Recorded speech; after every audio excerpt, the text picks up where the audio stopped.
Alors je vais vous inviter cet après-midi à faire un parcours avec moi dans le livre de Romains, Romains au chapitre 8. Nous allons aller dans le livre de Romains au chapitre 8.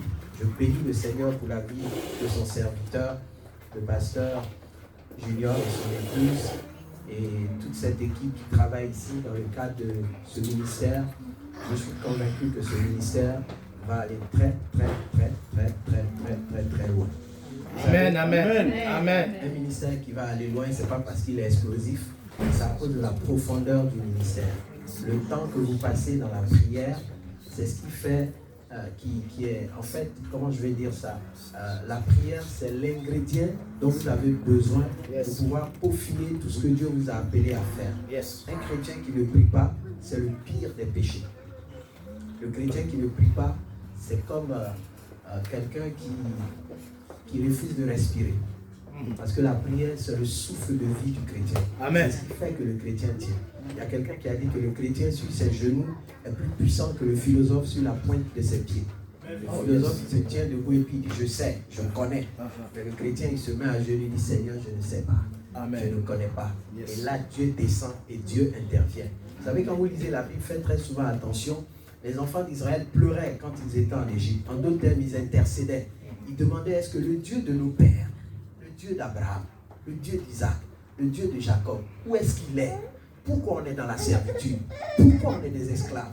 Pourquoi ces Égyptiens nous maltraitent? Pourquoi on souffre tant? Pourquoi chaque jour on reçoit des coups de fouet? Pourquoi on nous demande de faire des choses que même les Égyptiens ne font pas? Pourquoi? Et la Bible dit quoi? Dieu a entendu les pleurs de son peuple et il est descendu. Ils n'étaient pas dans la joie, dans l'euphorie pour que Dieu descende, mais ils étaient dans le malheur. Parce que la Bible dit que l'Éternel exauce la prière du malheureux. Amen. Donc, en d'autres termes, pour que Dieu exauce ta prière, Dieu veut te voir dans une posture. Pas une posture dans laquelle tu penses que tu es trop grand. Parce que si tu es trop grand, Dieu ne le fera pas. C'est quand tu lui dis, Seigneur, je suis petit et j'ai besoin de ta grandeur. Et Dieu est là, il sait qui je suis. Et Dieu vient sur la scène pour intervenir. C'est pour ça que prier, c'est important. C'est l'élément le plus important dans la vie du chrétien. Pourquoi? Parce que cela te permet d'être en connexion avec Dieu. Cela te permet d'être en interaction avec Dieu. Et on va plus loin dans la prière, ce n'est pas juste de prier, mais chaque enfant de Dieu doit être un intercesseur. Un intercesseur, c'est quelqu'un qui se tient entre Dieu et les hommes et les situations. Et la Bible dit que le seul ministère dans lequel Jésus-Christ jusqu'à présent est actif, c'est le ministère de l'intercession. Pourquoi? Il se tient à la droite du Père en train d'intercéder en notre faveur. Et donc si Jésus est en train de le faire, moi qui suis sur la terre, je ne dois pas me priver de ça, je dois le faire. Je dois être dans l'intercession. En d'autres termes, je dois rester en communion avec le Saint-Esprit dans la prière, de telle sorte que les cieux soient continuellement ouverts. Et j'ai aimé ce chant que vous avez chanté tout à l'heure, vous dit qu'il ouvre, comment on appelle ça, les écluses, que le Seigneur ouvre les écluses. L'ouverture des écluses, ce n'est pas juste une ouverture, mais c'est c'est le déferlement de la présence de Dieu. Amen. Quand Dieu vient, il ouvre, il ne vient pas à moitié, il vient pleinement. Amen. Et je vais vous montrer dans la Bible, chaque fois que vous ouvrez une porte dans la Bible, les choses ne se font pas à moitié, les choses se font pleinement. C'est pour ça que le Seigneur dit, ne donnez pas accès au diable. Si tu donnes accès au diable, il va tout prendre. Ne lui donne pas la place. Prends toute la place. Et je vais vous dire ça ce matin, avant de poursuivre mon propos. Si vous avez une ouverture, ne jouez pas avec. Prenez toute la place. Quand Dieu t'ouvre une porte, ne fais pas les choses à moitié. Fais les choses pleinement. Quand tu es convaincu que Dieu t'a appelé à faire quelque chose, fais-le entièrement. Fais-le pleinement. La Bible dit dans Colossiens, tout ce que vous faites, faites-le de bon cœur, comme le faisant pour le Seigneur. Alléluia. Je ne m'arrête pas, je vais laisser mon message et puis aller dans autre chose. Romains chapitre 8, on va lire à partir du verset 28 jusqu'au verset 39. Ça va être une longue lecture. Je crois qu'on va rester pendant un bon moment dans ce livre de Romains, parce que ce dont je vais parler avec vous se trouve de façon très bien décrite dans le livre de Romains. Amen. Amen. Je crois savoir que je dois vous parler de la mentalité de vainqueur. Alléluia. Amen. La mentalité de vainqueur. Romains au chapitre 8, à partir du verset 28. Nous allons lire du verset 28 jusqu'à la fin, le verset 39. Et puis je crois qu'après, on va aller lire dans mon propos, ça va m'amener dans Romains au chapitre 12. Mais pour l'instant, on va lire Romains chapitre 8. Si tout le monde a trouvé, dites Amen. Amen. Votre Amen est faible. Amen. Alléluia. Que le nom du Seigneur soit béni. Amen. Amen. Vous avez vu que je suis venu avec mon épouse. Elle est assise juste devant. C'est ma petite copine. C'est ma chérie. C'est la seule femme sur laquelle je fantasme. C'est la mère de mes enfants. C'est mon Madagascar dans mon Afrique. Voilà, vous ne pouvez pas dissocier Madagascar de l'Afrique. Yes. Vous savez, quand nous on était à l'école en Afrique, les programmes anciens, on disait programme pédagogique Afrique et Madagascar. Ouais. Parce qu'avant, quand on dit l'Afrique et qu'on ne dit pas Madagascar, c'est qu'on n'a pas dit entièrement l'Afrique. Yes. C'est la plus grande île du monde. Vous savez ça? Madagascar. Ouais. C'est la plus grande île au monde. Et c'est en Afrique. Et vous ne pouvez pas parler de l'Afrique sans parler de Madagascar. Yes. Ma femme, c'est mon Madagascar. Alléluia. Amen. C'est ma canne à sucre. Amen. Souvent, je me demande, est-ce que je vais finir de manger tout le sucre là que Dieu a mis? Amen. Jusqu'à ce que Jésus revienne. Amen. Amen. Elle se prénomme Nicole. On l'appelle affectueusement Maman Nicole. Et ça fait maintenant 27 ans que nous sommes mariés. Amen. Amen. Alléluia. Amen. Romains chapitre 8, à partir du verset 28. Vous y êtes? Amen. Nous y sommes. Amen. Je lis la parole du Seigneur. Nous savons, du reste, que toute chose concourt au bien de ceux qui aiment Dieu, de ceux qui sont appelés selon son dessein. Car ceux qu'il a connus d'avance, il les a aussi prédestinés à être semblables à l'image de son Fils, afin que son Fils fût le premier-né entre plusieurs frères. Et ceux qu'il a prédestinés, il les a aussi appelés. Et ceux qu'il a appelés, il les a aussi justifiés. Et ceux qu'il a justifiés, il les a aussi glorifiés. Que dirons-nous donc à l'égard de ces choses? Si Dieu est pour nous, qui sera contre nous? Amen. Lui qui n'a point épargné son propre Fils, mais qui l'a livré pour nous tous, comment ne nous donnera-t-il pas aussi toutes choses avec lui? Qui accusera les élus de Dieu? C'est Dieu qui justifie. Qui les condamnera? Christ est mort. Bien plus, il est ressuscité.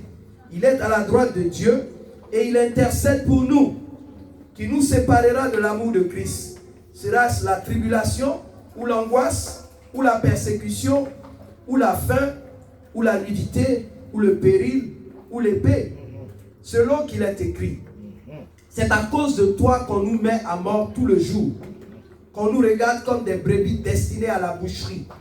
Mais dans toutes ces choses, si la Bible vous appartient, prenez un marqueur et vous allez bien marquer ça. Yes. Mais dans toutes ces choses, yes, nous sommes plus que vainqueurs. Amen. Par celui qui nous a aimés. Car j'ai l'assurance que ni la mort, ni la vie, ni les anges, ni les dominations, ni les choses présentes, ni les choses à venir, ni les puissances, ni la hauteur, ni la profondeur, ni aucune autre créature ne pourra nous séparer de l'amour de Dieu manifesté en Jésus-Christ, notre Seigneur. Amen. Cet amour ne nous est acquis que grâce à Christ et à ce qu'il a accompli pour nous sur la croix. Il est inébranlable parce que nous sommes en Jésus-Christ. Seigneur, bénis la lecture de ta parole. Alléluia. Amen. Amen. Je vais faire une lecture que je crois que vous connaissez tous. Tout à l'heure dans mes propos, j'ai même cité certains passages de ce texte que je viens de lire. Vous avez parlé du fait que Jésus se tient à la droite de Dieu, il intercède en notre faveur. Amen. Amen. Et le pilier central de ce texte, de ce que nous venons de lire, c'est le verset 37. Mais dans toutes ces choses qui ont été énumérées plus haut, nous sommes plus que vainqueurs. Ça veut dire que tout simplement, toutes les situations que nous vivons aujourd'hui, qu'elles soient bonnes ou mauvaises, c'est pour ça qu'il commence son propos en disant que toutes choses concourent au bien de ceux qui aiment Dieu et qui ont été appelés selon son dessein. Ces choses que nous traversons certaines fois en tant qu'enfants de Dieu, qui nous font certaines fois être dubitatifs, c'est-à-dire être dans le doute et penser un seul instant que Dieu n'est pas avec nous. Il dit toutes ces choses-là, malgré ces choses, nous sommes plus que vainqueurs. Amen. Parce que la victoire que nous avons aujourd'hui, nous ne l'avons pas acquise par notre propre force. C'est une victoire qui nous a été donnée. C'est une victoire qui nous a été accordée gracieusement. Amen. En d'autres termes, nous n'avons même pas fait d'effort pour obtenir cette victoire. C'est quelqu'un d'autre qui a remporté cette victoire à notre place. Et il nous a donné de vivre pleinement cette victoire. Voilà pourquoi, quel que soit ce que je vais traverser, quel que soit ce que tu vas traverser, n'oublie pas que tu es plus que vainqueur. Amen. La victoire que tu as n'est pas de ton fait, mais est du fait de Jésus-Christ, le Fils de Dieu. Pourquoi? Parce que dans le plan de Dieu, il t'avait prédestiné à être plus que vainqueur. Amen. Peut-être que pour toi, tu es né dans une famille où on n'avait pas de considération pour toi. Peut-être que tu es né dans une culture où on ne t'a pas valorisé. Peut-être que tu es né dans un environnement où on t'a dit que les gens qui naissent dans cet environnement ne seront rien. Mais j'ai la bonne nouvelle que je t'annonce cet après-midi. Il y a plus que ça ici. C'est pour cela que Dieu, dans son propos, inspire l'apôtre Paul pour écrire que, mais dans toutes ces choses que je viens de mentionner, tu es plus que vainqueur. C'est seulement Jésus-Christ est ton Seigneur. Si seulement Jésus est dans ta vie, si seulement tu lui as donné le privilège de venir siéger dans ta vie, parce que la Bible dit, ce n'est plus nous qui vivons, mais c'est Christ qui vit en nous. Amen. Et si nous sommes en Christ, les choses anciennes sont passées. Amen. Toutes choses sont devenues nouvelles. Amen. Ces choses sont devenues nouvelles pas parce que j'ai fait un effort, mais parce que quelqu'un à ma place l'a fait. Amen. Amen. Et c'est ce qui est important, c'est ce qu'il faut que tu notes. Et donc, si nous voulons parler ici cet après-midi de la mentalité de vainqueur, il est important que tu comprennes ces choses qui sont fondamentales. Amen. Et si tu es vainqueur, je veux que tu sois rassuré, ce n'est pas parce que tu as fait quelque chose. C'est parce que quelqu'un a fait quelque chose à ta place. Amen. Quelque chose dont toi, tu n'étais pas capable. Peut-être qu'on t'a dit que tu es zéro, mais lui, il vient te dire que tu es héros. Amen. Amen. Amen. Amen. Amen. Peut-être qu'on t'a dit que tu n'es rien, mais lui vient te dire que tu es quelqu'un. Amen. Parce qu'il t'a donné une identité. Amen. Et cette identité, c'est son identité à lui. Ce n'est pas notre nom à nous que nous portons maintenant. Amen. Nous portons un nom qui est élevé au-dessus de tous les noms. Yes. La Bible dit, en son nom, tout genou fléchit, yes, et toute langue confesse qu'il est Seigneur. Amen. Amen. Et ici, le peuple sur lequel son nom est invoqué, ça veut dire qu'il y a un peuple qui a été mis à part, qui doit porter le nom de Jésus. Un peuple qui doit porter le nom de l'Éternel. Un peuple qui doit porter le nom de celui qui a créé les cieux et la terre. Et ce peuple-là, c'est toi. Amen. Ah, ton amen est faible. Amen. Amen. Ce peuple-là, c'est toi parce qu'il a payé le prix à ta place. Amen.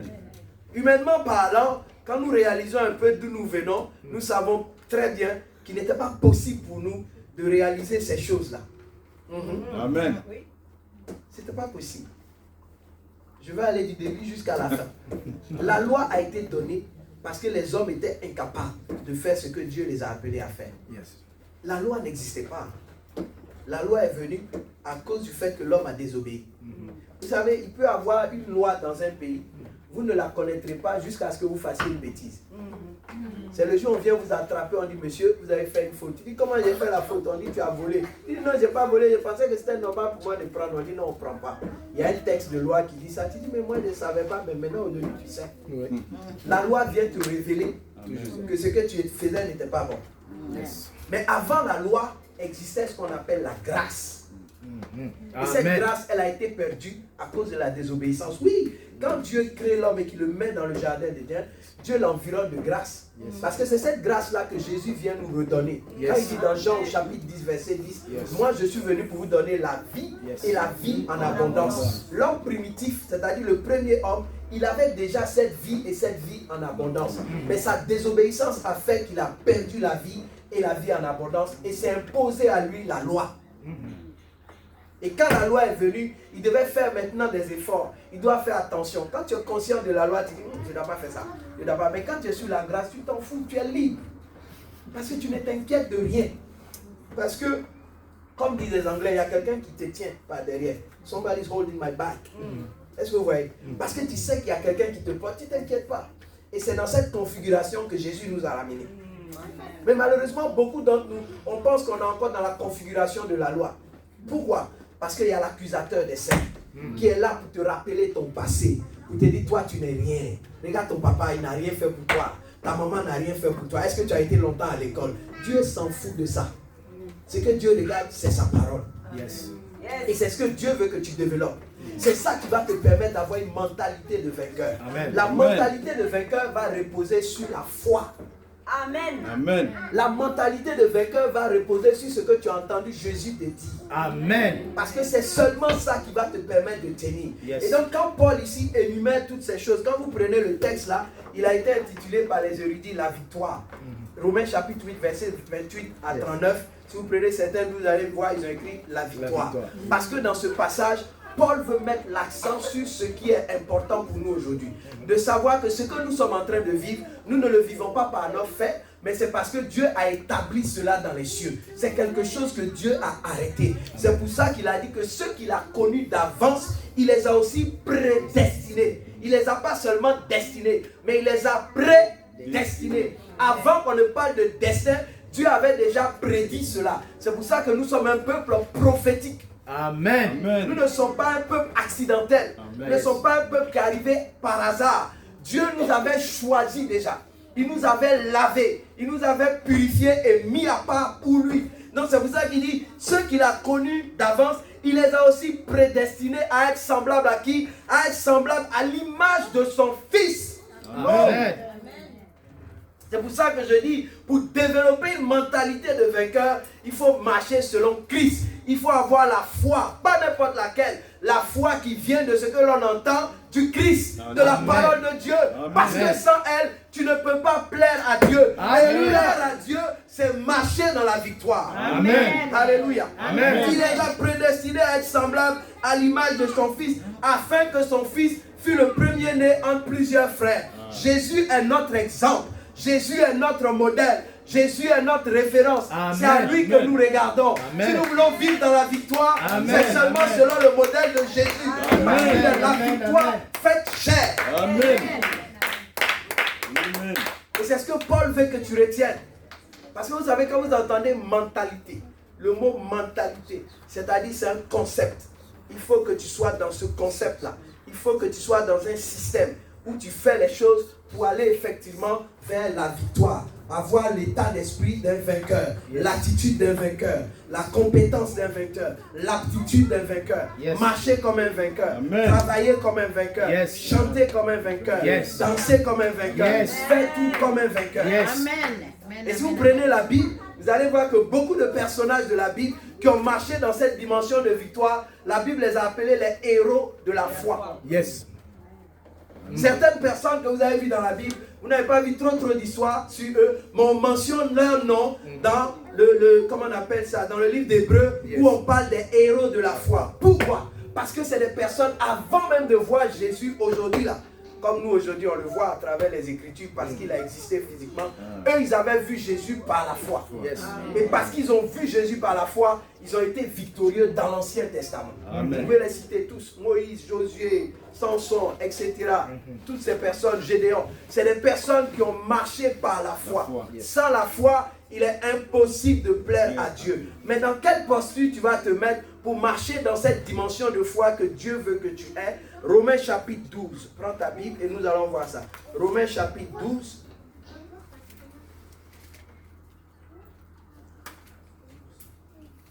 À partir du verset 1.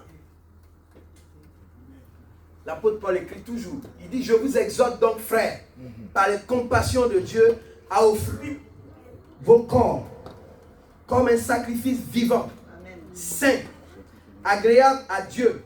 Ce qui sera de votre part un culte raisonnable. Deuxième partie du livre. Ne vous conformez pas au siècle présent, c'est-à-dire aux voies de ce monde, mais soyez transformés par le renouvellement de l'intelligence. Ça veut dire quoi concrètement? Ça veut dire que tout simplement, nous devons commencer à penser de façon spirituelle. Premièrement, autrement dit, à prendre conscience du fait que tout nous vient de la croix. Sans la croix, on n'a rien. Si Jésus n'était pas mort, toi et moi, on ne serait pas ici. Amen. C'est important. On doit retourner mourir. Parce que sans la mort, il n'y a pas de vie. Tout commence par la mort. Tout ne commence pas par la vie. C'est la mort d'abord avant la vie. Amen. Parce que si quelque chose ne meurt pas, la vie ne viendra pas derrière. Amen.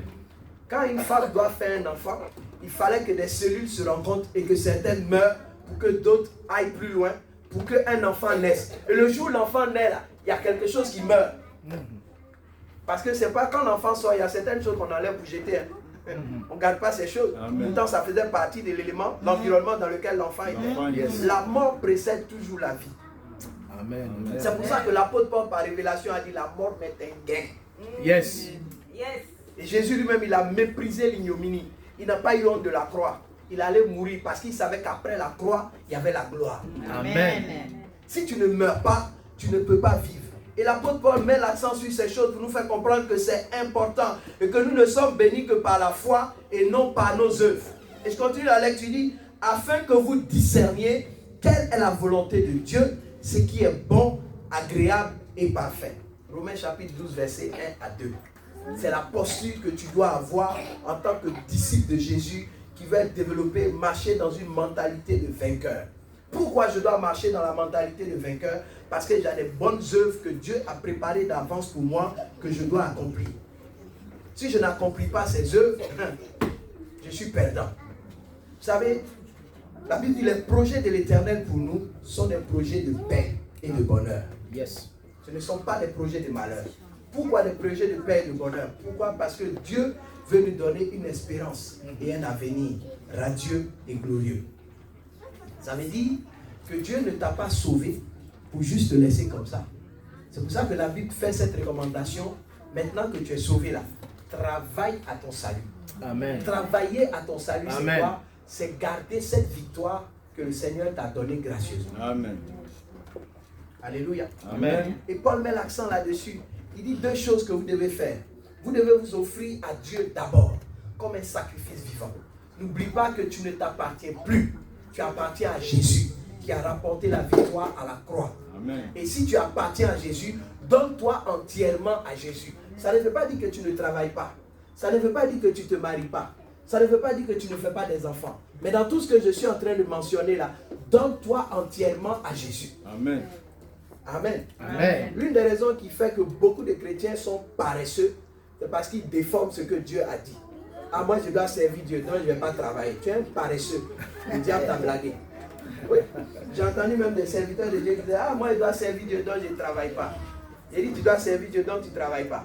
Et tu vas marier la fille de quelqu'un, tu vas la mettre dans la maison, elle va manger comment?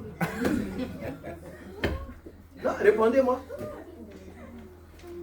Vous voyez qu'il n'y a pas de logique dans ça. Vous oubliez que Dieu, c'est le plus grand des mathématiciens. Les hommes sont des menteurs, mais les mathématiques ne mentent pas. 1 plus 1 est toujours égal à 2. Ça ne change pas. C'est ça qu'on appelle la logique. C'est pour ça que les mathématiques, c'est logique.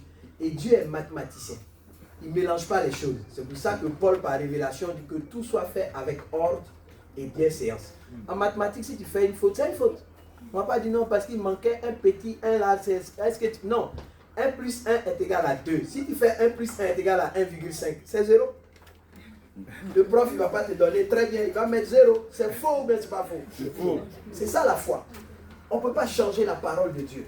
Et donc c'est une fausseté quand les gens disent, ah moi parce que je vais servir Dieu, je ne vais pas faire ça. Tu vas servir Dieu, tu vas prendre la femme, la fille de quelqu'un, tu vas la mettre dans ta maison. Tu vas lui faire les enfants. Et puis les enfants vont te regarder comme ça. Quand ils vont dire, papa, j'ai vu ça, tu vas dire, j'ai pas l'argent. Moi, je sers Dieu. Donc, imaginez un peu. Et quand je forme des pasteurs, je les gronde. Il dit, ah, moi, Dieu m'a dit de le servir à plein temps. J'ai dit, plein temps là, c'est quoi? Dis-moi. Il dit, mais je ne fais rien d'autre que le servir. J'ai dit, mais quand tu sers Dieu là, tu dors ou tu ne dors pas? Il dit, quand tu dors, est-ce que tu le sers? J'ai dit, donc tu ne le sais pas. Amen. Tu es en train d'inventer des histoires. Servir Dieu, ce n'est pas par ta force. C'est une grâce. C'est un privilège. Vous savez, moi, je sers Dieu librement, je suis à l'aise. J'ai commencé à servir le Seigneur dans une église locale. J'étais pasteur. C'est là où j'ai rencontré ma femme. Mais très tôt, j'avais compris que ce à quoi Dieu nous appelait, ce n'était pas d'être enfermé dans 4 murs. Il faut ça pour des questions d'organisation, de structure, pour pouvoir aller. Mais Dieu nous a appelés d'abord à aller. Amen. Aller. Où qu'on doit aller. Je n'ai jamais vu un soldat qui reste à sa base pour faire la guerre. Yes. Si tu veux faire la guerre, tu vas sur le champ de bataille. Yes. Amen. Donc on ne peut pas rester à la base et puis on fait la guerre.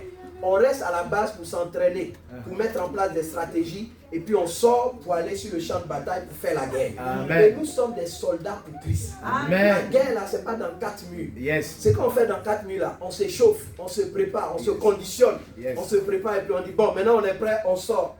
vous n'évangélisez pas et puis vous dites vous servez Dieu. Parce que l'évangélisation, ce n'est pas dans 4 minutes. Il faut sortir. Yes. C'est quand tu vas que tu vois la main de Dieu. Et moi, ma première expérience, c'est comme ça. Quand j'ai connu le Seigneur, je l'ai connu dans une expérience comme ça. Et je ne suis pas resté à l'église.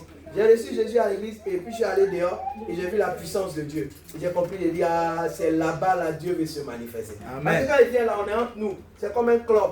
On se retrouve. Ah, ma soeur, ça va? Enfin, on dit quoi? Alléluia. Amen.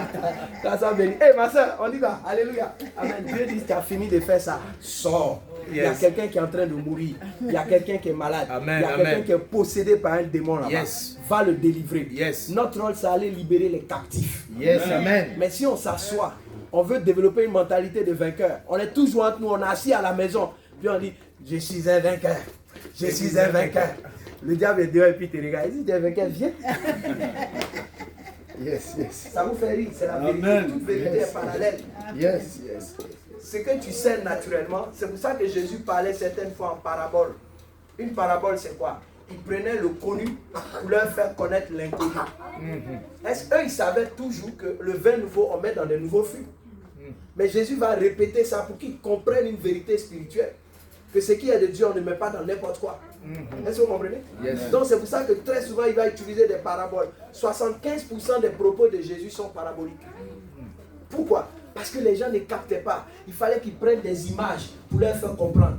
Qui n'aime pas regarder des photos ici? Tout le monde aime regarder les photos. Quand tu regardes une photo, la photo ne te dit rien. Toi, tu regardes la photo seulement et puis tu es là, tu dis, ça là, c'était l'année où j'étais au primaire là. Et je me souviens le jour où on a pris cette photo là. Il y avait mon ami là, il y avait telle personne. Mon oncle aussi était là. Et la photo là. Est-ce que la photo t'a dit tout ça? Non. La photo t'a pas dit. Mais quand tu as regardé la photo, qu'est-ce qui s'est passé? La capacité mémorielle a commencé à entrer en action. C'est pour ça que Jésus utilisait les images pour parler aux gens. Amen. Quand il leur disait, il réfléchissait, il dit, ah mais c'est vrai, hein? J'avais pas pensé ça. Ah c'est vrai, c'est comme quand tu lis la Bible et tu comprends, tu dis, qui t'a dit quelque chose et puis tu es là, tu dis, Le Saint-Esprit te permet de comprendre tout de suite. Amen. Et Jésus va utiliser cette stratégie académique pour faire comprendre, pour ne pas dire pédagogique, pour faire comprendre aux gens certaines choses qu'ils ne comprenaient pas tout de suite. Il leur disait, vous êtes lents à comprendre. Donc il était obligé d'utiliser les paraboles. Jusqu'aujourd'hui, on fait la même chose. Oui. Quand tu prêches, tu parles, il dit, ah, je n'ai pas compris, tu dis, bon, je vais illustrer mon propos. Et tu prends une image pour expliquer cela. Amen. Amen. Et c'est ça qui est important. Le Seigneur nous appelle à être vraiment des vainqueurs, plus que vainqueurs. Amen. Mais ça, c'est dans l'action que nous faisons tous les jours en tant qu'enfants de Dieu. Yes. N'attends pas qu'on te donne la chair ou le micro, ou bien qu'on te confie une responsabilité pour dire maintenant je sers Dieu. Quand tu as donné ta vie, pour ne pas dire tu as donné ta vie pour que Jésus te donne sa vie, tu es maintenant à son service. Tu ne vis plus pour toi. Amen. En Côte d'Ivoire, il y a une expression qui dit cabri mort n'a pas peur de couteau. Quand tu es mort, est-ce que tu as peur du couteau? Non. La chèvre qu'on a égorgée, est-ce que si elle voit le couteau, elle va crier? Elle est déjà morte. Hein? Et c'est ce que nous sommes. Nous sommes déjà morts. C'est plus nous qui vivons. C'est Jésus qui vit en nous. Amen. Quand le diable vient, il voit qui? Il ne voit pas toi, il voit Jésus. Amen. Mais le diable te voit parce que ton moi là, il n'est pas encore mort. Tu n'as pas encore compris qui tu es. Yes. Tu n'as pas encore compris que tu as la victoire. Tu n'as pas encore compris que Jésus a fait le job à ta place. Amen. Je préfère dire comme ça pour que ça passe. Amen. Yes. Il a fait le job. Il n'y a pas d'effort à faire encore. Ça ne veut pas dire que tu ne développes pas une vie de prière. Tu n'as pas une vie de consécration. Ça veut dire tout simplement, il faut que tu acceptes, que tu reçoives, que tu... Comment je vais dire ça? Je cherche l'expression française plus complexe. Il faut que tu intègres ce que Jésus a fait pour toi. C'est ça qui va te faire marcher dans la foi. Yes. Et c'est ça qui va faire que tu ne seras pas ébranlé. Quand les choses vont se passer, pendant que tout le monde s'agit, tu dis, moi je ne m'agite pas. Jésus a déjà fait le travail. Amen. Ma femme est là pour vous dire. Certaines fois, quand elle dit des choses, elle dit, je laisse. Elle dit, toi, tu lui dis, me laisse.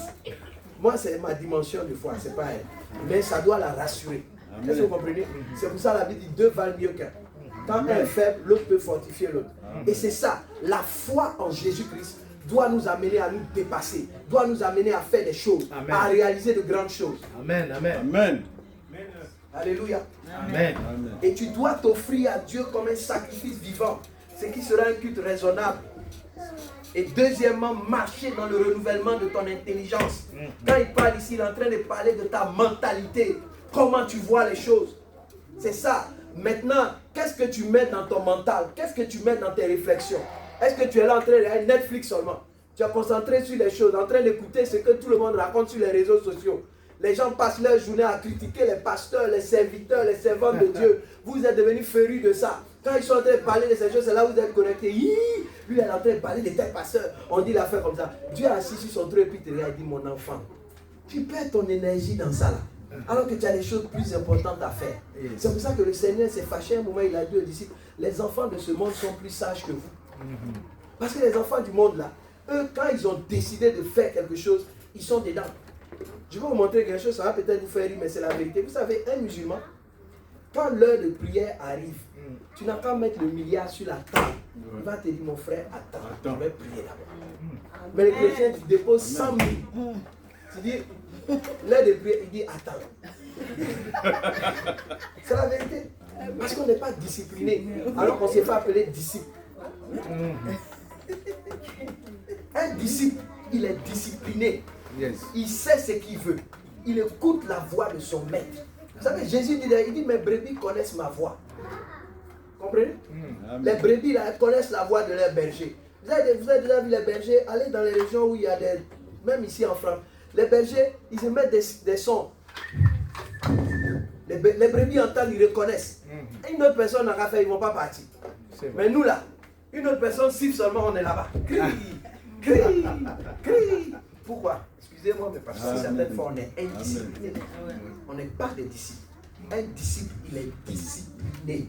C'est pour ça qu'on l'appelle disciple. Jésus, quand il est venu, il n'a pas appelé des chrétiens, il a appelé des disciples. Il a appelé des gens qui vont le suivre. Il dit, toi, suis-moi. Toi, suis-moi. Toi, suis-moi. Celui qui veut hésiter, il ne perd pas son temps. Mais eux tous, ils ont obéi, ils l'ont suivi. Même s'ils ont fait des erreurs après, parce qu'ils ont compris. Et c'est ce qui a fait qu'ils ont perduré. Et la Bible dit qu'ils ont bouleversé le monde. Amen. Et moi, je me suis fixé cet objectif. J'ai dit, il n'y a pas un secteur où je vais aller, où je vais être intimidé par le monde. C'est moi qui dois les intimider. Que ce soit au milieu des politiciens, je parle. Des économistes, je parle. Pourtant, j'ai un niveau terminal. Je n'ai pas fait l'université. Quand je m'arrête au milieu de je parle, ils me demandent, tu as fait quoi comme étude? Je dis, j'ai fait la théologie. Amen. Et ici, il y a les diplômes. Yes. Amen. Amen. Donc, il ne faut pas vous laisser impressionner. On se laisse impressionner tout simplement parce qu'on a peur de nous-mêmes. Et quand vous avez peur de vous-même, vous ne faites rien. La foi vient de ce que l'on entend. La peur vient aussi de ce que tu entends. Et on entend avec nos 5 sens. On n'entend pas seulement avec les oreilles. Ce que tu vois, ce que tu entends, ce que tu sens, ce que tu goûtes, ce que tu touches va t'impressionner. Et c'est pour ça qu'il faut que tu arrives à maîtriser toutes ces 5 portes-là. Ce sont des portes que Dieu nous a données. Amen. Amen. Est-ce que vous me suivez jusque-là? Yes. Amen. Yes. Amen. Allons dans le livre d'Hébreux. Hébreux, s'il vous plaît, dans le livre d'Hébreux, au chapitre 12, je ne me trompe pas aussi. Waouh! Hébreux.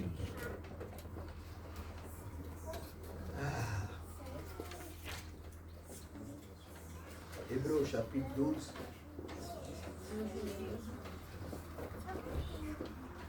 Non, avant d'arriver là, lisons au chapitre 11 et 10 plutôt, à partir du verset 19. Vous y êtes? Ici, le style d'écriture ressemble au style de Paul. Le livre d'Hébreux, certains érudits ne savent pas trop qui a écrit, mais quand on regarde bien, on voit que c'est le style de l'apôtre Paul. Donc on pense bien que c'est Paul qui l'a écrit. Donc il dit, ainsi donc frères, puisque nous avons au moyen du sang de Jésus une libre entrée dans le sanctuaire, par la route nouvelle et vivante qu'il a inaugurée pour nous au travers du voile, c'est-à-dire de sa chair, et puisque nous avons un souverain sacrificateur établi sur la maison de Dieu, approchons-nous avec un cœur sincère, dans la plénitude de la foi, les cœurs purifiés d'une mauvaise conscience et le corps lavé d'une eau pure. Je fais référence à ça par rapport à Romains 12, la deuxième partie. Marchez dans le renouvellement de votre intelligence. On doit purifier notre intelligence. Ça, ce n'est pas le Saint-Esprit qui va le faire. C'est nous qui devons faire cet effort. L'apôtre Paul insiste, il le dit dans le livre de Philippiens. Il dit au reste, frère, que tout ce qui est vrai, tout ce qui est pur, tout ce qui est digne de louange, tout ce qui est vertueux, soit l'objet de votre... Est-ce que vous comprenez? Et quand vous pensez, vous parlez de pensée, vous parler du côté mental. Qu'est-ce que tu penses? Ce que tu vois a une incidence sur ta façon de penser. Ce que tu entends a une incidence sur ta façon de penser. Abreuve-toi de la parole de Dieu. Nourris-toi de la parole de Dieu. Alimente-toi de la parole de Dieu.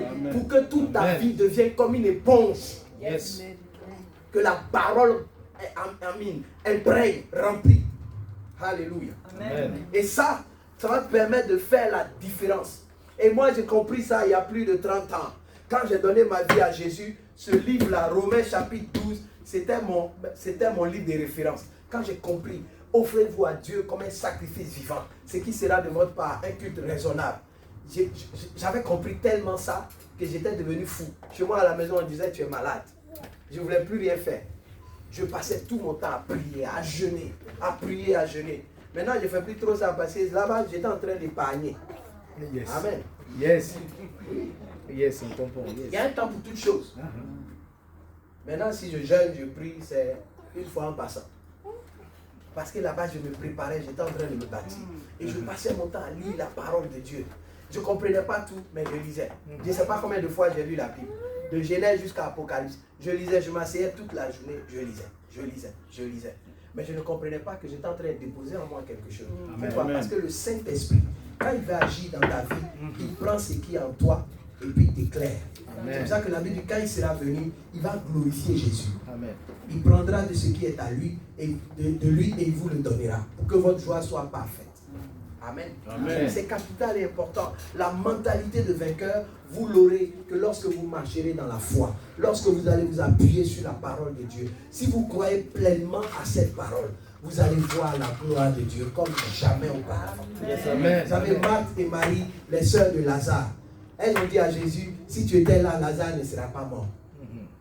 Il dit, mais il dit, je suis la vie éternelle, je suis la résurrection. Je n'avais pas besoin d'être là quand il était malade. Cette situation s'est produite pour que vous voyez la gloire de Dieu. Il ne t'ai-je pas dit que si tu crois, tu verras ma gloire. Il ne te l'ai-je pas dit. Elles étaient en train de balbutier, il les a arrêtés, il dit, roulez-moi la pierre, enlevez la pierre. Elle dit, ah Seigneur, ça fait 4 jours qu'il est mort, il sent déjà. Est-ce que vous savez que rien ne peut arrêter Jésus? Amen. Et de la même façon que rien ne peut arrêter Jésus, rien ne peut t'arrêter. La vérité, c'est que le diable ne peut pas t'arrêter. Il te donne l'impression qu'il peut faire quelque chose. Le diable, c'est comme un lion qui est édenté. Quand tu vois un lion qui est édenté, tu ne dois même pas avoir peur. Tu peux mettre ta main dans sa gueule. Tu t'imagines? La gencive, elle va prendre. Il ne peut pas te mordre. Est-ce que vous voyez un peu? Amen. Donc, il est comme ça. L'impression qu'il vous donne. Billy Graham a dit, vous ne pouvez pas empêcher les oiseaux de voler au-dessus de votre tête, mais vous pouvez les empêcher de faire leur nid sur votre tête. Yes. L'oiseau, s'il veut passer au-dessus de ta tête, il passe. Mais tu peux l'empêcher. Quand il vient avec le truc, il veut poser, tu dis non, je ne veux pas. Et ça, nous avons cette capacité de refuser ce que le diable envoie. Le diable, il envoie des mensonges, il envoie des pensées. Tu peux refuser cela. C'est pour ça qu'il dit, les âmes avec lesquelles nous combattons ne sont pas charnelles. Elles sont puissantes par la vertu de Dieu. Amen. Pour renverser les raisonnements, renverser les imaginations et retenir captive toute pensée qui s'élève contre celle de Christ. Ça veut dire quoi? Si tu penses et acceptes quelque chose que le diable te donne, à force de raisonner là-dessus, ça devient une forteresse. Pour t'en débarrasser, ça devient compliqué. Donc quand il envoie un mensonge, tu dis, arrière de moi Satan. Je n'ai pas besoin de ça. Certaines fois, quand les gens viennent te dire des choses, tu dis, je ne veux pas écouter, ça ne m'intéresse pas.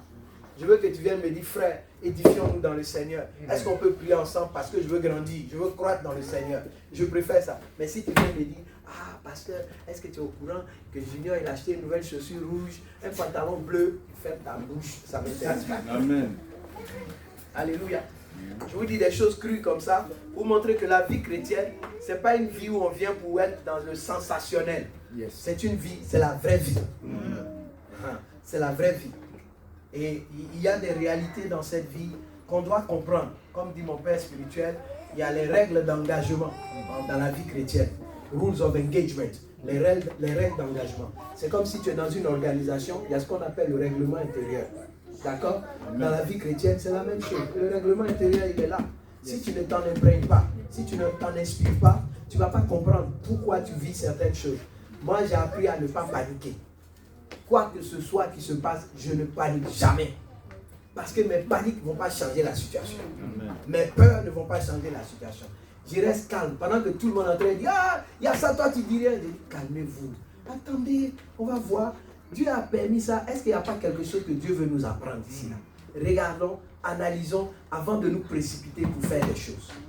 Quand tu fais ça, tu perds le contrôle et l'ennemi prend le dessus.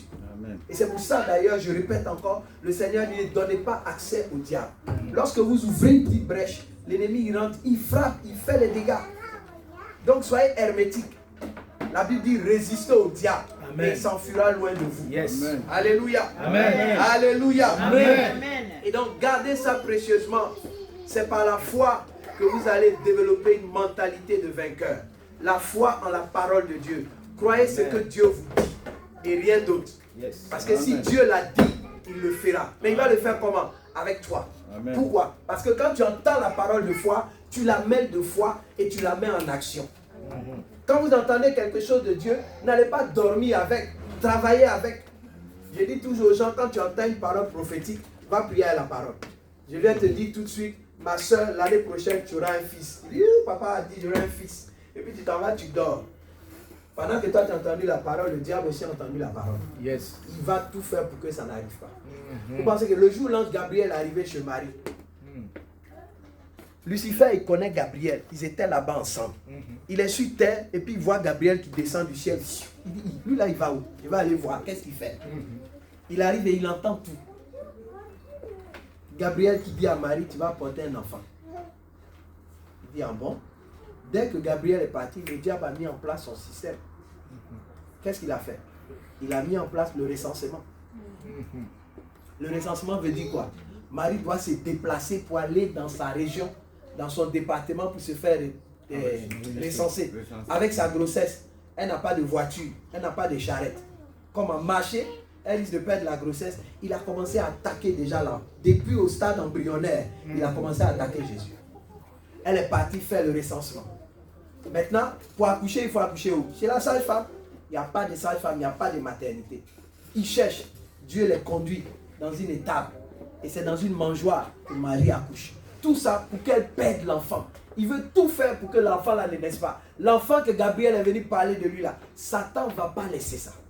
Et quand l'enfant naît, les rois mages, selon les calculs des gens de Babylone avant, ils savaient, c'est prophétique. L'aliment des étoiles allait annoncer que le roi des Juifs était né. Ils vont descendre, ils viennent voir Hérode. Hérode, il est au courant de rien. Lui, il ne sait rien. Quand il vient dire à Hérode, on est venu voir le roi des Juifs qui a dit, mais c'est moi le roi des Juifs. Et lui, il comprend. Et Satan vient dire à Hérode, si tu ne fais pas quelque chose, celui qui est né là, il va te détrôner. Hein. Hérode dit, bon, allez, quand vous le voyez, venez me dire où il est. Quand ils vont arriver là-bas, Dieu envoie l'ange Gabriel et dit, hey, fais ces gens-là changer de route. Ne retournez pas chez Hérode, prenez une autre direction. Hérode ne les voit pas venir, il est fâché. Satan dit, fais quelque chose. Bon, l'enfant, il doit avoir entre 0 et 2 ans. Il faut tuer tous les enfants entre 0 et 2 ans. Hérode envoie au massacre les enfants. Qu'est-ce que Dieu fait? Il fait Marie, Joseph et l'enfant partir en Égypte. Ils vont là-bas jusqu'à l'âge de 11 ans. Pour que Hérode meure. Toute cette génération passe et il revient. Mais Satan ne laisse pas. Il poursuit toujours. Il veut tuer cet enfant. Pourquoi? Parce qu'il a entendu la prophétie. Yes. C'est pour ça que quand tu entends une parole prophétique, prie avec. Amen. Tu dis, Seigneur, tu as dit. C'est pas parce que je ne crois pas. Hein. Moi, je crois en la parole. Mais je sécurise la parole prophétique. Yes. Je prie avec la parole prophétique. Elle s'accomplira. Tout ce qui vient à l'encontre de cette parole, je la déstabilise. Je la renverse. Au nom de Jésus. Au nom de Jésus. Amen. Amen. C'est important et capital. C'est Yes. ce que je fais. Ma femme ici va vous dire. Moi, j'ai reçu plusieurs paroles prophétiques. Je ne joue pas avec. Je prie. J'ai une parole prophétique que j'ai reçue. Elle a été enregistrée audio. Je l'ai écrite sur beaucoup de feuilles. Et je l'ai lu. Maintenant, je l'ai mémorisée. Elle est en moi. Et j'ai vu la parole s'accomplir jusqu'à elle continue encore de s'accomplir. Pourquoi? Parce que je me suis arrêté dessus. Amen. Parce que quand le diable entend quelque chose comme ça, là, il va inspirer n'importe qui. Qui que ce soit. Il peut même inspirer un pasteur pour bloquer. Hein? Je vous dis. Et quand j'ai entendu cette parole prophétique, j'étais dans une organisation chrétienne. Et j'étais en train de regarder, si je reste là, ce que Dieu a dit, il ne va pas faire. Je suis parti. Et dès que je suis parti, Dieu a ouvert les portes. Et la personne qui a prophétisé sur moi a été claire. Elle a dit le nom des pays. Et je peux vous dire que je fais tous ces pays-là. Et j'ai vu la parole s'accomplir. Pourquoi? Parce que je prie avec. Jusqu'aujourd'hui, je prie avec la même parole. Et c'est même avec cette même parole que je voyage à travers le monde pour accomplir ce que Dieu m'a appelé à faire. Amen. Donc ne reste pas impassible. Sois actif avec ce que Dieu t'a donné comme promesse. Parce que la Bible dit que ses promesses sont oui et amen. Si Dieu t'a dit quelque chose, il va faire cette chose. Donc ne dors pas. Ne sois pas paresseux. Ne sois pas passif. Réveille-toi. Prends la parole de Dieu et passe à l'action avec cette parole. Est-ce que tu es prêt à marcher comme un vainqueur? Est-ce que tu es prêt à avoir cette mentalité de vainqueur? Est-ce que tu es prêt à marcher avec cette vision, cette perception de quelqu'un qui croit, qui est convaincu qu'il est plus que vainqueur en Jésus-Christ? Est-ce que tu le crois? Tiens-toi debout, nous allons prier. Au nom de Jésus. Alléluia. Oh, tiens-toi debout, nous allons prier, mon frère, ma soeur. Tiens-toi debout, tiens-toi debout.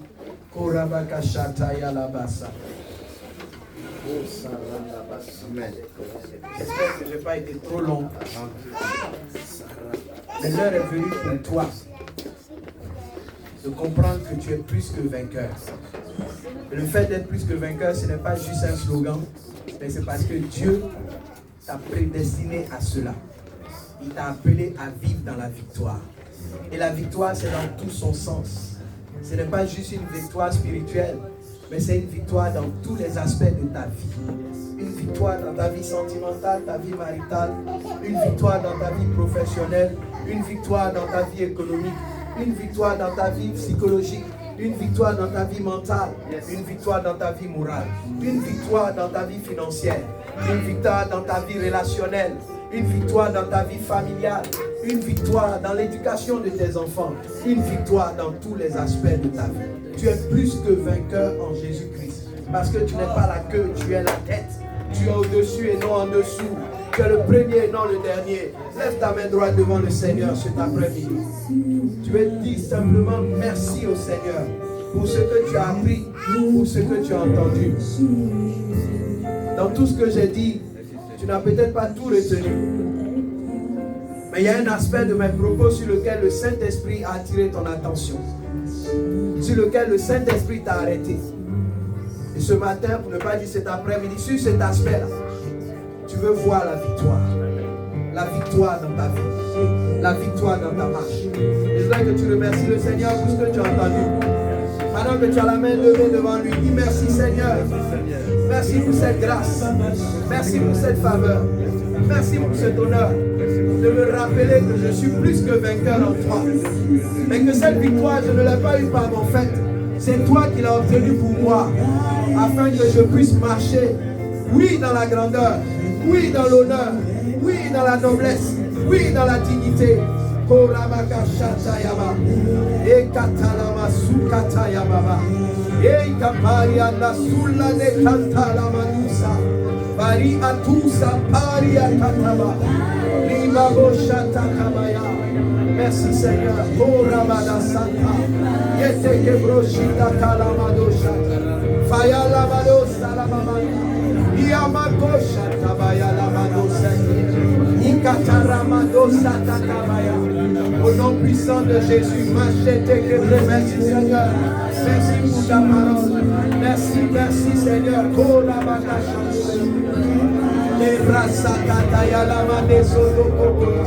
nom de Jésus.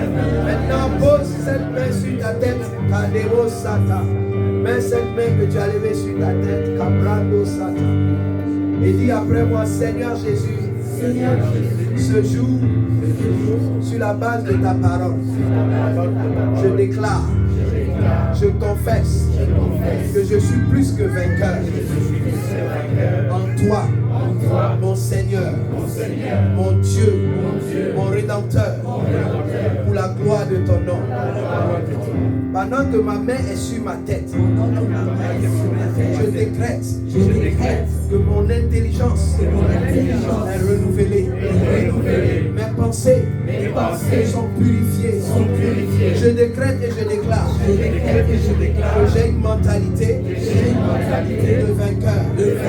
La défaite, l'échec n'est pas mon lot. pas mon lot. Je refuse d'accepter les mensonges de l'ennemi. Je refuse d'accepter les mensonges de mon environnement. Je décrète et je déclare que je me tiens dans l'environnement du Saint-Esprit qui est venu pour glorifier Jésus dans ma vie. Alors, dès cet instant, je me lève et je marche dans la victoire. Au nom de Jésus, tout ce qui m'a été volé, tout ce qui m'a été pris, je reprends cela sur le plan émotionnel, sur le plan sentimental, sur le plan spirituel, sur le plan psychologique, sur le plan moral, familial. Je reprends mes possessions au nom de Jésus par la victoire obtenue à la croix pour moi. Je reprends mes possessions au nom de Jésus. Je les reprends. Car je suis plus que vainqueur en Jésus-Christ. Je marche dans le camp de l'ennemi. Je reprends son territoire. Je le dépossède des territoires qu'il avait occupés dans ma vie, dans ma famille, dans mon ministère, dans mon adoration, dans ma vie de prière, dans mes louanges. Au nom de Jésus, je reprends mes possessions. Il est écrit que là où la plante de mes pieds foulera, je prendrai ce lieu en possession.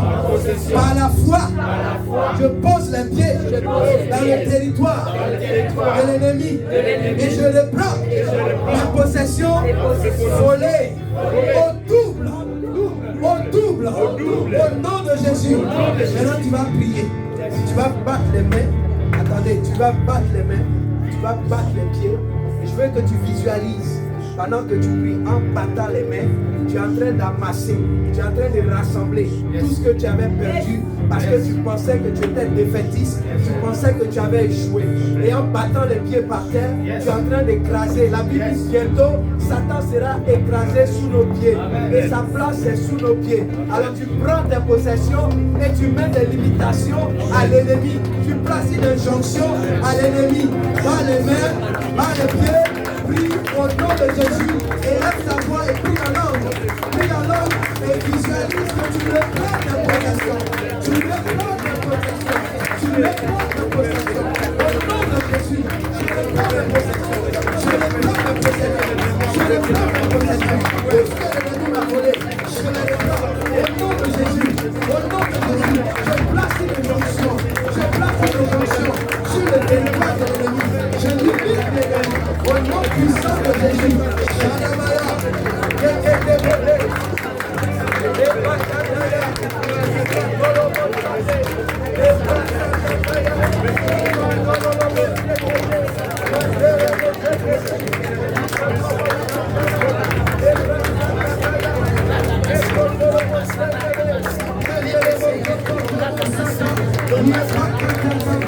au nom puissant de Jésus, reprends ta guérison, reprends ta santé, au nom de Jésus, reprends ta santé, au nom de Jésus.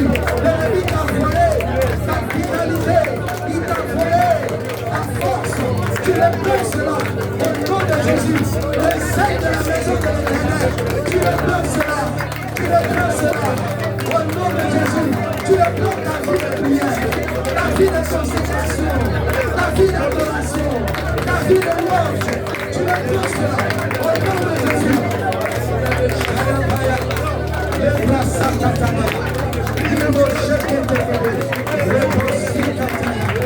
Au nom de Jésus. Amen. Amen. Je dois respecter le camp. Il est 19h30. Amen. Lève tes deux mains, je vais prier pour toi. Kabbalah Basia. Rema Sokoto Sakataya. Shada Kabalia Madou Sakataya. Mets ta main sur ton dos, toi qui as mal au dos. Mets ta main sur ton dos. Mets ta main sur ton dos, toi qui as mal au dos actuellement. Kerema Si mets ta main sur ton dos. Si tu as mal au dos, tu as des douleurs au niveau du dos, mets ta main maintenant. Le Seigneur te guérit. Au nom puissant de Jésus, reçois ta guérison maintenant. Pendant que je parle, Jésus-Christ se tient entre toi et moi. Il te touche maintenant, il te guérit. Il te touche, il te touche, il te touche, il te touche. Reçois ta guérison au nom de Jésus-Christ. Ce n'est ni par la force, ni par la puissance, mais par mon esprit dit l'Éternel. Reçois maintenant ta guérison. Reçois maintenant ta guérison. Reçois ta guérison. Tu avais un début de glaucome au niveau des yeux. Le Seigneur te guérit maintenant. Le Seigneur te guérit. Le Seigneur te guérit. Nettoie cela, il enlève cela maintenant au nom puissant de Jésus-Christ. Reçois ta guérison, reçois ta guérison, reçois ta guérison, reçois ta guérison. Tu entendais comme un bruit assourdissant dans ton oreille, un bruit assourdissant. Le Seigneur te libère maintenant de cela. Il enlève cela de ton oreille. Reçois la guérison au nom de Jésus-Christ. De ton oreille gauche, reçois-le maintenant. Reçois la guérison au nom de Jésus. Reçois cela. Je n'ai ni par la force, ni par la puissance, mais par mon esprit, dit l'Éternel. Reçois ta guérison. Quel que soit l'endroit où tu as mal, quel que soit le mal, quel que soit le rapport médical, le diagnostic du médecin, je décrète maintenant la guérison dans le nom de Jésus-Christ. Tu reçois la guérison. Toi qui me regardes de là où tu es, tu reçois maintenant ta guérison au nom de Jésus-Christ. Reçois-la maintenant. Maintenant même, tu reçois ta guérison dans le nom de Jésus. Ce n'est ni par la force, ni par la puissance, mais par mon esprit, dit l'Éternel. Quelle est cette montagne qui se tient devant toi, Zorobabel? Elle se déplace maintenant, la montagne. La montagne se déplace au nom de Jésus. Reçois ta guérison. Père, je te rends grâce. Je te bénis pour ce que tu opères maintenant au milieu de tes enfants. Tu leur rappelles qu'ils sont des vainqueurs, et plus que vainqueurs, et qui refusent les mensonges et les accusations de l'ennemi, qui vont les paralyser, les tenir dans la peur. Ils reçoivent la foi à travers ta parole, à travers tes promesses, à travers l'alliance nouvelle. Au nom puissant de Jésus-Christ, ils sont établis sur le rocher. Ils sont comme des arbres plantés près d'un cours d'eau. Ils porteront leur saison, leurs fruits. Au nom puissant de Jésus, il n'y aura aucune incantation, aucun enchantement, aucune divination qui prévaudront contre eux au nom de Jésus. Toute langue qui s'élève en jugement contre eux ce soir, par l'autorité qui m'a été conférée, je maudis, je condamne ces langues au nom puissant de Jésus-Christ. Je les libère de toute espèce de malédiction qui a été programmée, qui a été imaginée, qui a été pensée, qui a été décrétée contre eux. Je les en libère maintenant au nom de Jésus-Christ. Ils retrouvent cela. Ils retrouvent la régularité dans leur marche avec toi. Ils retrouvent la régularité dans leur marche avec toi. Au nom puissant de Jésus-Christ de Nazareth, le Fils du Dieu vivant. Ce n'est ni par la force, ni par la puissance, mais par mon esprit, dit l'Éternel. Reçois ce soir ta restauration.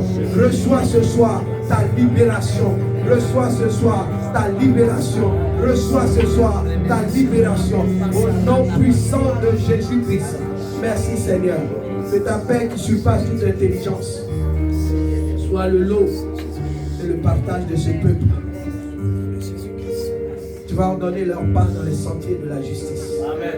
Tu vas les conduire vers les eaux paisibles. Amen. Amen. Tu vas les faire reposer dans le vert pâturage. Alléluia. Tu vas oindre leur tête d'huile et leurs coupes vont déborder. Yes. Ils habiteront dans ta maison. Yes. Le bonheur et la grâce les accompagneront tous les jours de leur vie. Amen. Leur odeur sera comme l'odeur d'un champ qui a été béni par l'Éternel. Tu leur donneras, Seigneur, d'être en mode accéléré. Amen. Ils poursuivront, ils rattraperont et ils reprendront leur possession. Amen. Au nom puissant de Jésus-Christ. Je les bénis ce jour et je prie, Seigneur, que des flammes de feu sortent de ce lieu. Que des boules de feu sortent de ce ministère. Pour embraser les nations. Pour embraser les tribus. Pour embraser les peuples. Pendant que je fais cette prière, je vois des peuples, je vois des nations étrangères qui affluent dans ce ministère. Préparez-vous à les recevoir. Faites de la place. Étendez vos cordages. Poussez vos limites. Ne vous donnez pas de limites. Soyez prêts. Et soyez prêts à être des témoins alimentés de puissance, qui marchent dans la démonstration de puissance.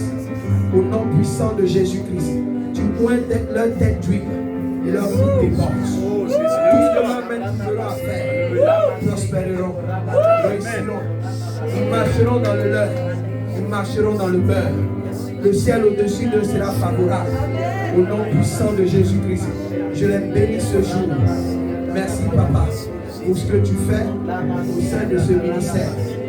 La lumière brillera continuellement dans ce ministère. Au nom puissant de Jésus-Christ, à toi toute la gloire et à toi l'honneur. Merci, Papa. Amen. Amen. Que Dieu vous bénisse. Alléluia.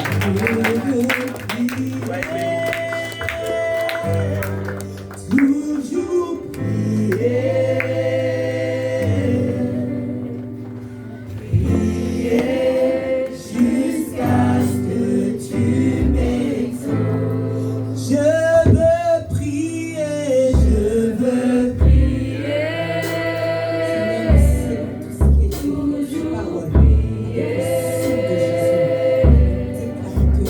Rien de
Tu es responsable de ce que tu as reçu ce soir.